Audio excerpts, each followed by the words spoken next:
Жүрек айтылы ана тілім. Ана тілім жүрегісің анамның, жүрек ана мен өзіңнен жаралдым. Сағат сайын саулығыңды тілеймін, сенсіз мынау керегі не ғаламның.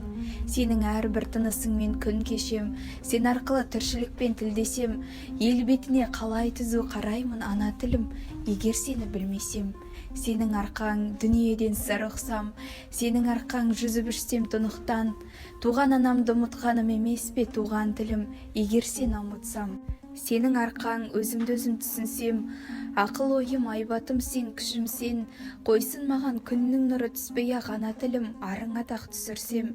Ағытатын тасқын ойдың тиегін, өзің ғана сыйынатын киелім, ризамын отқа жанып сен үшін күлге айналып кетсін мейлі сүйегім. Ана тілім алтын ұям құндағым, әлдейіңді ақ бесікте тыңдадым, сенің жырың, сенің әнің айтарым, санам сөніп байланғанша тіл жағым. Біз қазақ тілі әдебиеті және ағылшын тобының студенттері қазақ тілі апталығында өткізіліп жатқан бейнероликтер челленджін қазақ тілі және қазақ әдебиетінің 4-ші курс студенттеріне жолдаймыз.